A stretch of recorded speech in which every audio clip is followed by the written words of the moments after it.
पास चलते हैं। बिल्कुल बिल्कुल। न्यूज 18 पर जो दर्शक हमारे देख रहे हैं, यहां सीधे हम रिजल्ट हब से सीधी खबरें उन तक पहुंचा रहे हैं बगैर हेरफेर। और हिमाचल में 5-10 का आंकड़ा चल रहा है, 5 पर कांग्रेस, 10 पर बीजेपी। लेकिन इस वक्त हमारे साथ ग्रुप एडिटर राजेश रैना भी मौजूद हैं। राजेश रैना जी, जिस तरीके की ये व्यवस्था हमने की हुई है, आखिर ये आश्चर्यजनक जिस तरह के परिणाम सामने आ रहे हैं, हमारी व्यवस्था आश्चर्यजनक लोगों को लग रही होगी कि सबसे पहले सबसे सटीक, बिना देर बिना हेरफेर, ये कैसे हो रहा है?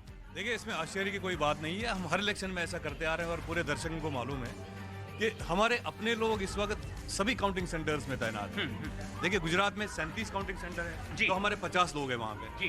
तो हिमाचल में 68 काउंटिंग सेंटर्स है, 68 काउंटिंग सेंटर्स है, तो हमारे 75 लोग वहाँ पर हैं।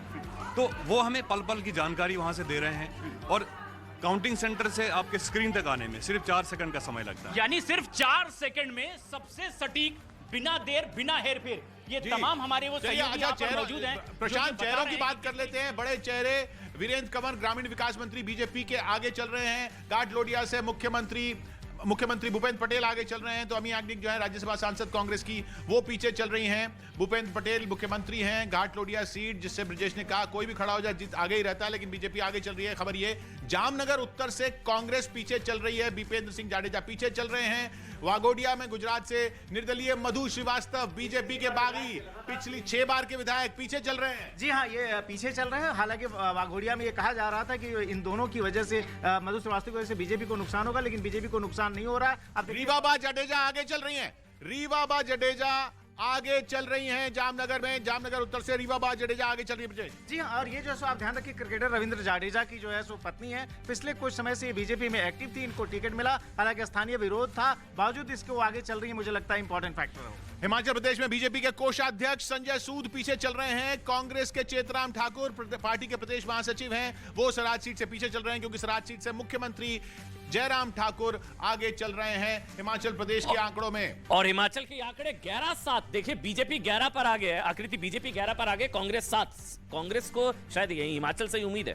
बिल्कुल है, और इसमें बहुत स्पेसिफिक कारण है। वोटर साइकी जब हम देखेंगे, गुजरात और हिमाचल प्रदेश वोटर्स हैं वो काफी अलग हैं। अब इसका प्रमाण यही है कि हिमाचल प्रदेश में हर 5 साल में थोड़ा सा भी डिस्कंटेंट होता है, तो लोग जो है मुद्दों के ऊपर चेंज लाना चाहते हैं। लेकिन गुजरात में बहुत अलग फैक्टर आएगा चेंज। संजय जी, चेंज आएगा?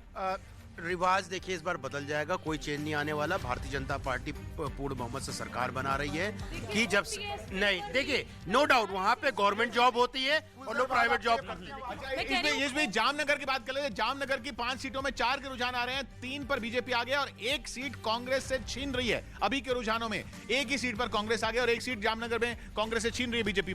जी हाँ, और देखिए जामनगर में जो है सो यह बीजेपी, अगर ये ट्रेंड अगर दिख रहा है, ये काफी अच्छा प्रदर्शन है, क्योंकि देखिए जामनगर में जो है सो एक सिटिंग मिनिस्टर की टिकट जो है सो काटी गई थी, और उसके बाद से माना जाता है कि वहां पर पार्टी के अंदर काफी किटपिट है, लेकिन वहां पर बीजेपी ने बहुत ढंग से मैनेज किया है, इसलिए वो लीड ले रहे हैं। खासतौर पर मैंने आपको कहा, रीवाबा जाडेजा वाली सीट काफी वहां विरोध था, लेकिन बावजूद इसके बीजेपी वहां आगे है, तो इट मींस कि बीजेपी ने उधर कच्छ में 2 सीटों में रुझान आए, जिसमें कांग्रेस 1 में आगे, बीजेपी 1 में आगे, लेकिन कांग्रेस जिस 1 में आगे है वो बीजेपी से छीन रही है। बीजेपी -1, कांग्रेस +1। जी हाँ, कुछ सीटों पर जो है कैंडिडेट जिस तरीके से रखे गए, जहां पर की जातिगत समीकरण की भी बहुत समय तक बात हो रही थी, वहां 1-2 ऐसे गड़बड़ियां हुई है जिसकी वजह से वहां पर चेंज आ सकता है, माइनर चेंज। उधर शहरी सीटों में 2 सीट पर कांग्रेस आ गया, लेकिन 1 सीट कांग्रेस बीजेपी से छीन रही है। देखिए कई शहरों में ऐसा हो सकता है, जैसे कि मान लीजिए जो अगर हम अहमदाबाद की बात कर लें या फिर राजकोट की बात कर लें, कहीं इस तरह का 1-2 डिवीजन। वडोदरा में -2 हो रहा है बीजेपी और +2 हो रहा है अन्य, ना वो निर्दलीय में जा रहा है। जी हाँ, देखिए वडोदरा में जो वडोदरा जिले की जो पादरा सीट थी, पादरा सीट पर जो रिबेल है वह काफी मजबूत है। बीजेपी का अपना है, जिसको टिकट नहीं मिला था, वो लड़ रहा था, वह जो मेरे ख्याल से अच्छा, इंटरेस्टिंग। वडोदरा में अन्य के खाते में 2 है, लेकिन आप अभी 2 निर्दलीय। आम आदमी पार्टी देखिए 0 इतना बड़ा, पर अन्य लोगों ने थर्ड पार्टी को चुनना ज्यादा मंजूर, थर्ड व्यक्ति को चुना। थर्ड पार्टी की जगह वो बीजेपी के अपने रिबेल हैं, जो कि मजबूत रिबेल थे, टिकट नहीं मिला, वो खड़े हो गए और शायद वो सीटें उनके पास आएंगी, अगर इस तरीके से लीड कंसोलिडेट हुई तो।